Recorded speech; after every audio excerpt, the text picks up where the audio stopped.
Hey everybody, this is Ian O'Byrne. I am the department editor of the multi-literacies column for the Journal of Adolescent and Adult Literacy.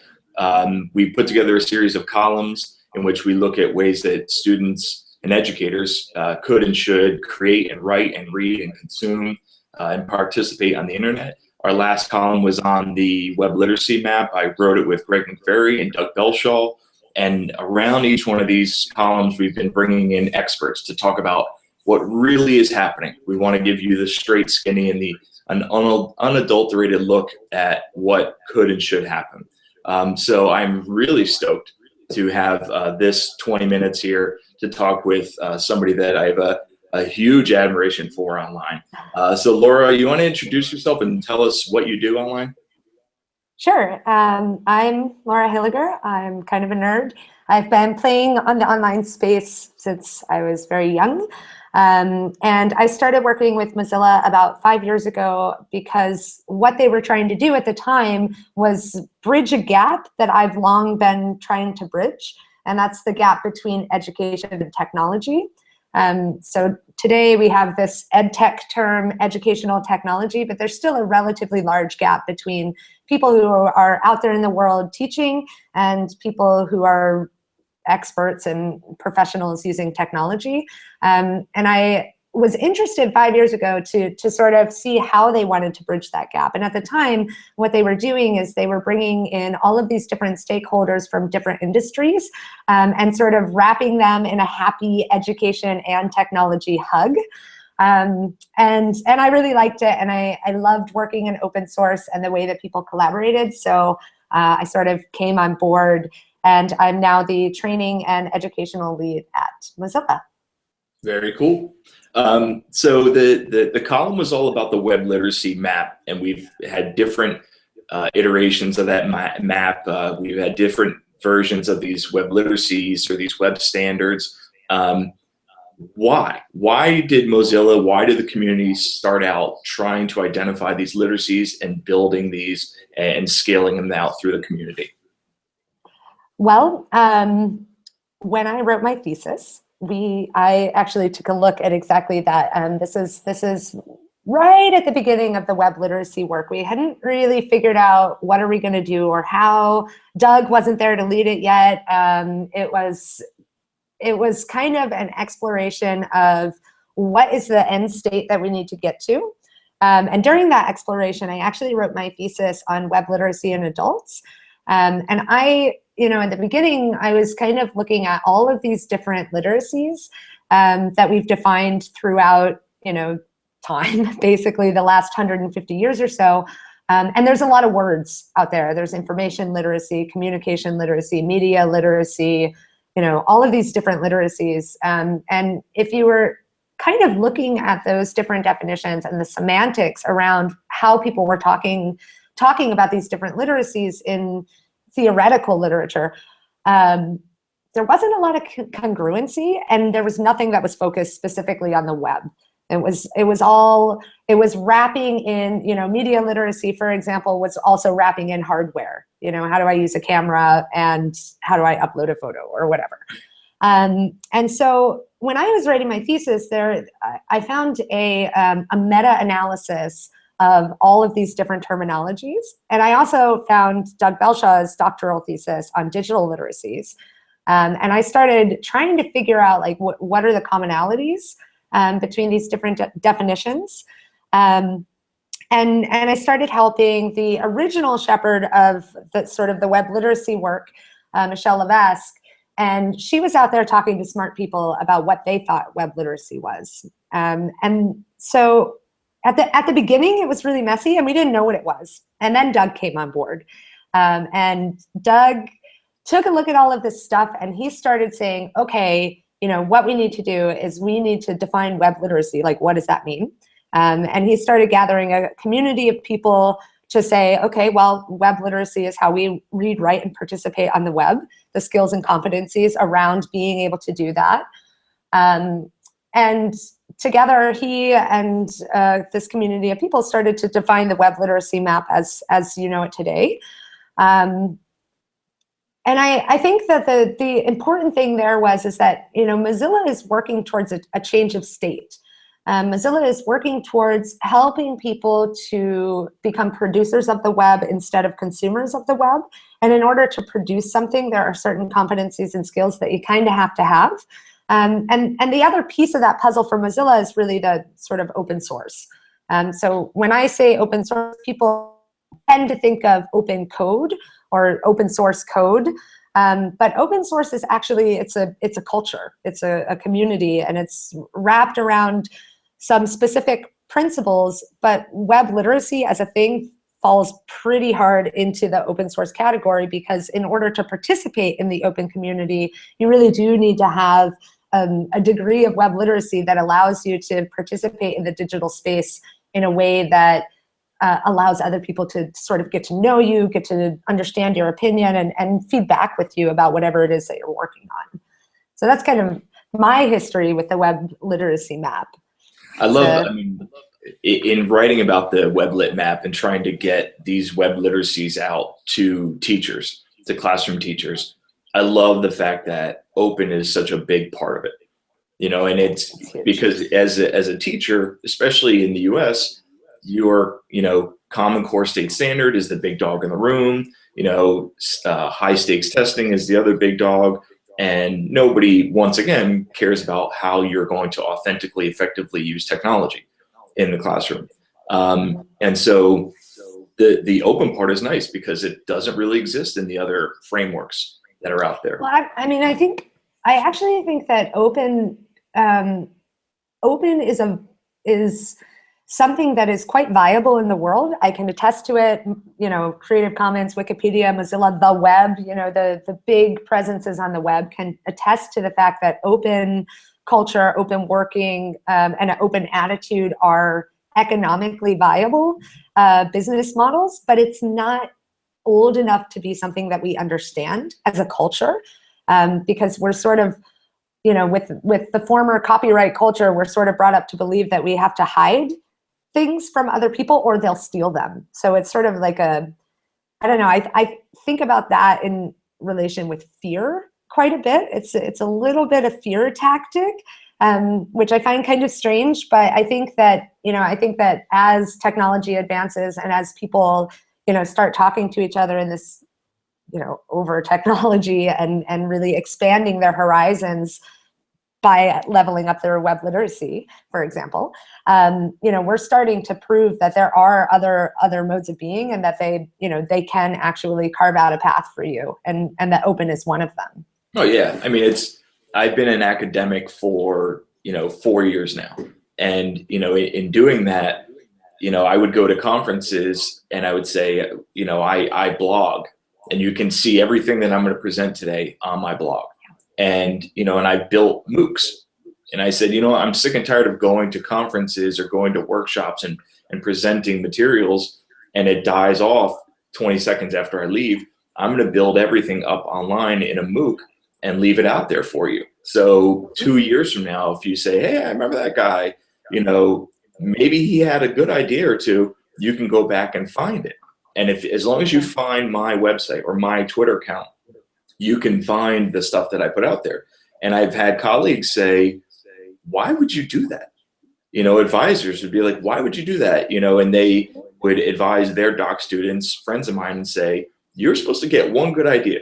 You're supposed to hold on to that idea as hard as you possibly can. And you parlay that into tenure, and then you basically just ride it out. And I'm like, I don't want to. And here in the 4 years, you know, I was just on the job market. You know, and people would say to me, you know, hey, we Googled you. You know, deans and senior personnel say, hey, we Googled you, and we really like what you're doing. And now we're starting to have our faculty, you know, blog. Do you know anything about WordPress? You know, I'm like, a little, you know. And so I've seen that change in the last couple of years, but I agree, there's that fear factor involved. So our next question, we're going to talk about making the web literacies happen in the classroom. I want to shoehorn, I'm going to break my rules. I'm going to add a question because you said something that intrigued me, which is not. I knew you would. you talked about there's different terminology for all these different literacies. So I was a researcher at the New Literacies Research Lab. I'm the multi-literacies department editor for this. There's techno-literacies, there's digital literacies, obviously with Doug. There's web literacy.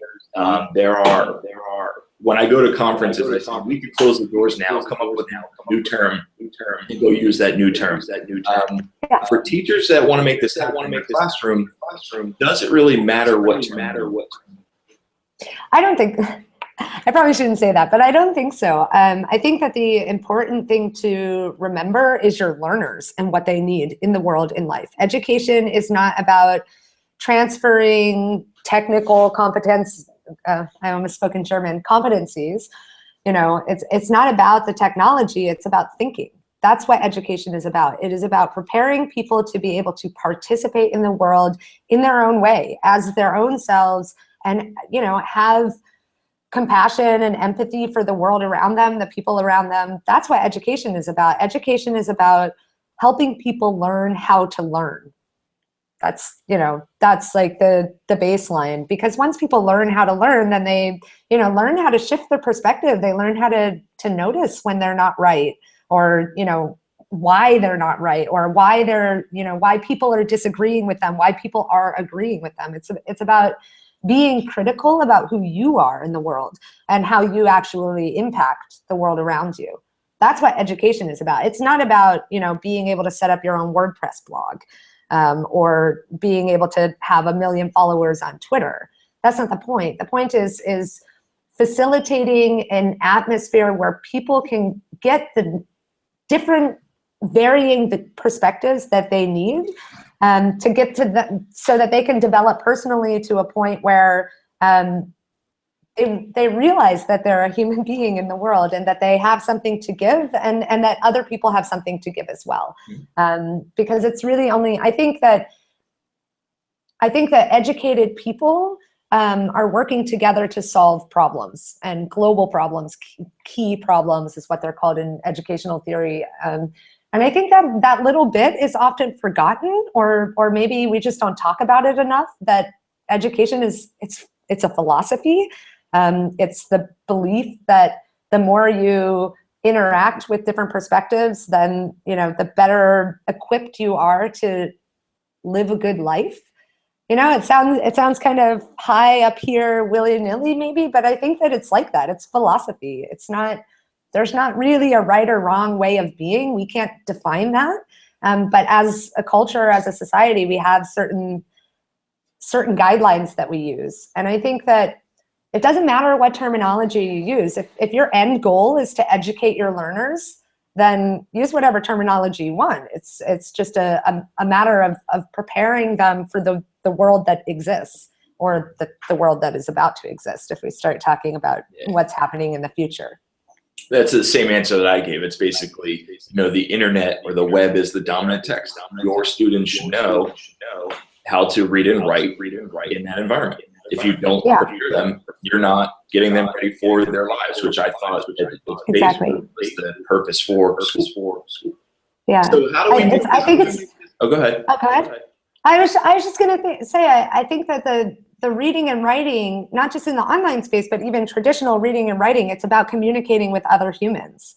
And that's the educated part. But, but you're right. I mean, in this day and age, the way that we communicate with other humans has a lot to do with technology. And so there are, you know, there are both technical and social skills that we need to start giving learners so that they can participate in the modern world. Oh yeah. So the tough question, how do we make this happen? You know, I mean, the column details the web lit map as it exists right now, and that's one of the challenges, is that when people want to make this happen, they want like a nice, shiny, wrapped up package. That's not what this is, and I think that's beautiful. But we give you an overview, we give you websites. Every single person who's worked on this is more than willing to come and help out. You know, I've said in the past, just have like good coffee and we'll be there. So from your experience, how do you make this happen? How do you make the web literacy happen in the classroom? Well, I actually think that you just said it. Have a coffee, talk it out. I think I think that the way that you start to learn how to implement the web literacy map in the classroom and get ideas for how it can work in your specific context is through communicating with other humans. Like, there is a huge community of people who have been implementing web literacies in their classrooms since the 90s or since the 2000s or whatever. And there's people there that have already tried and failed, and they already have all of this background and experience, and the web gives us a platform to utilize that background and experience. So there's no reason that somebody should take the web literacy map, not understand it, and then fail, although I love failure, so that's a whole nother thing.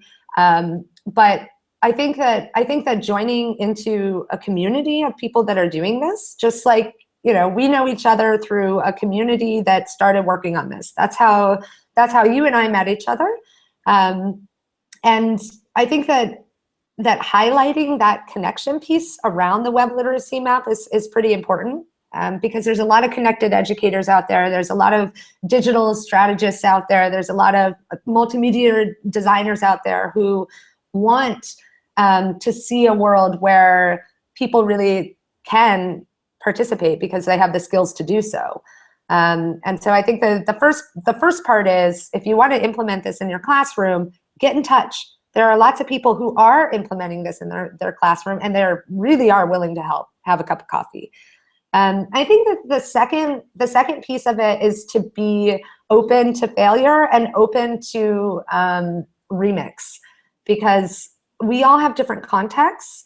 We all have different groups of learners, and if we are trying to service our individual learners, then nothing somebody else does is going to be perfect, because you know your learners better than anybody else. And so if you know who your learners are and the type of cultural context that they're coming from, and also the institutional context, I think that there's a difference between teaching the web in a public school versus teaching the web in a community center, or spreading web literacy in those two kind of places. And those are just two examples. We have tons and tons of different contexts that we have to think about. And I think that getting good at trusting yourself to know best what your individual learners need is sort of a big piece of the puzzle that people don't realize. I see a lot of people who they have some degree of fear about that they're doing it wrong. And the thing is that, that's completely relative, doing it wrong. Like, the failure is just a learning experience. So if you fail the first time, don't worry about it. Just try again and do something ever so slightly different and see if it goes better. So those would be those would be the two big ones. Community and starting to trust yourself to remix for your individual context. Yeah, it's I was talking to some teachers, and I said, part of the challenge in this is that sometimes it involves that F word that we don't like to use or hear in our classroom, which is failure. And I agree with that. But then one of my teachers also said, well, you're forgetting the other F word, and that's fun. You want to make this fun for yourself and fun for your students. I'm like, that's very positive of you. Sometimes I need to be reminded of that. And reach out, connect. Try things. Things are going to break, and that's okay. We have to understand that's how the internet sometimes works. And blog about it. Document your learning over time and reflect, and let other people read what you've tried that's worked and hasn't worked, because we love seeing that. It's sort of like we're all like missionaries out there trying to figure out what's happening and writing about it. So what's missing from the WebLit map? We talked about how it's still growing and how it's evolving. You have a great grasp of it all. What's missing from it right now? Well, I think that the web literacy map is very specific in the way that it is defining the competencies and skills. If you take a look at the skills that are underneath each competency, they're fairly specific. But what lacks for me, and something that I'm trying to get my brain around, is sort of the other side of the web literacy continuum. So the web literacy map is sort of like, at least this, at least this means web literacy. If you can do these things, then, literacy is not binary anyways, but if you can do at least these things, then you can read, write, and participate on the web. But I think that there's another step there, and I think that the next step is, what does leadership look like on the web, and how do you become a leader in the open space? And that's the thing that I've been trying to wrap my brain around, is like, how do we sort of explode the web literacy map to encapsulate the more advanced side of the continuum? Because, for me, for example, I can't code my way out of a paper bag, like really not. I can tell you what coding concepts mean and stuff, but if you said build this thing and gave me a computer without an internet connection, I would not be able to do it at all. The way that I build code is I remix other people's code, but that doesn't mean that I understand it. I just understand what I need to change to make it do the thing I want. So, compared with somebody who studied computer science, or somebody who spends all of their time every day building really complex technical infrastructures, that can handle 5 million people clicking on the same button at once, I am not web literate.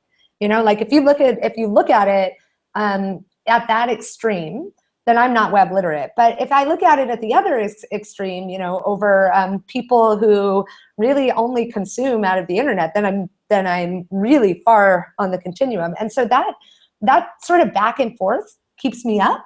Like I'm really trying to understand, like, what do we need to do to, I don't want to specifically define anybody, like I don't want to make it binary or anything, but I want to highlight for people the leadership component that sort of isn't there yet.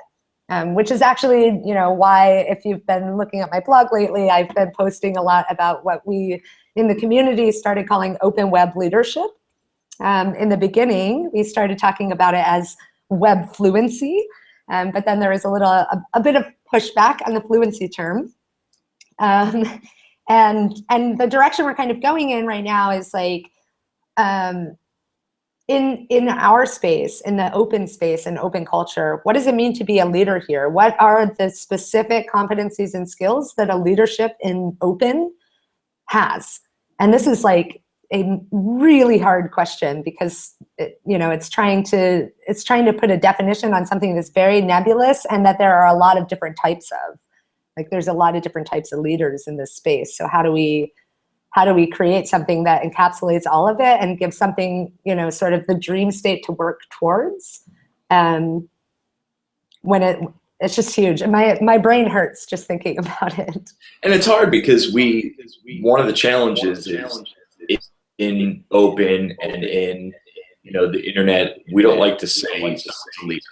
We couch terms, we say you're a mentor, or we want everything to be participatory. But the truth is that for people, you want to have like benchmarks. You want to have a way to visualize what really good looks like. Yeah. And so my last question for you is, I learned long ago that the reason why I'm a huge fan of Laura is when Laura says something, we would have like the weblit calls, and then Doug would come down. He'd like come down from the mountaintop and be like, this is something Laura's been working on. And you would always look at some new thing that Laura would work on, and he would say, here's this document, here's this blog post, here's this web page. So he would have, this is something Laura's been working on. And without fail, pretty much every single time he would do that. You would look at something that Laura would create, and you'd say, I have no idea what this is all about. And then 4 months later, you're trying to solve a problem, and then you go back and you go, Laura told us, without fail, like months later, we'd come back and go, you gave this to us months ago. We were supposed to know this months ago. I'm not lying. I'm blushing. I know that you feel all awkward right now, but I 100% agree.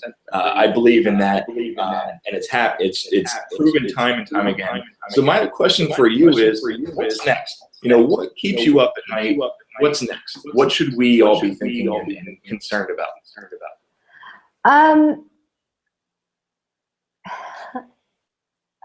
We've built it up so much now. Like, I know, exactly. Yeah, I think I think that we need to have benchmarks for educators. Like we have with the web literacy map, I feel like we have benchmarks for learners. And I feel like educators can implement them in their classrooms and start doing work around the web literacy map that really, helps them guide the learning, helps them to be able to assess the learning, and so on and so forth. But I think that, the stuff that I've have in my head right now that I'm trying to work out how it works and what does it look like, and failing a little bit and then coming back and then failing a little bit more and then coming back and trying to get it in a state. It's really that, what are the skills and competencies that you need to teach the web? What are the skills and competencies that you need to make learning about the web and web literacy sustainable in your local area and communicable, and what do you as a person need? So I think, at this point, I think that the web literacy map is in a really, really good place. And I don't think that it's finished. I don't think it'll ever be finished because technology changes and shifts so much. But I think the guidance that I think people need is like the actual how to teach it, how to lead it. People are confused about how to implement this in their classroom. They're not sure what to do. They don't trust themselves to make decisions. And I think that having some milestones for them and having, a sort of lay of the land for them personally would be really, really valuable for the spread of web literacy as a whole. Very cool. Very cool. So with that, I want to thank you. For the people that will watch this and they say, I really, really love what she's talking about, where do people find you on the internet? Where do you hang out? I think the easiest way to get a hold of me is probably Twitter. I'm Epileptic Rabbit on Twitter. But if you Google search my name, then you'll find me as well. I'm all over the web. But if you want to contact me, either Twitter or laura@mozillafoundation.org. Thank you very much. And so with that, once again, we have a series of columns. This last column was on the web literacy map. The column was written by Greg McVeary and Doug Belshaw and myself. The column is out there. It's online. I have pre-production copy on my blog. All these videos will be on the blog along with the links. And please take a look. Think about this. Think about how this would act in your classroom. Respond. Blog about it, write us, send me an angry tweet, send us some YouTube video commentary, but please reach out and let us know what you think and what this would look like in your classroom. And so with that, we'll say goodbye.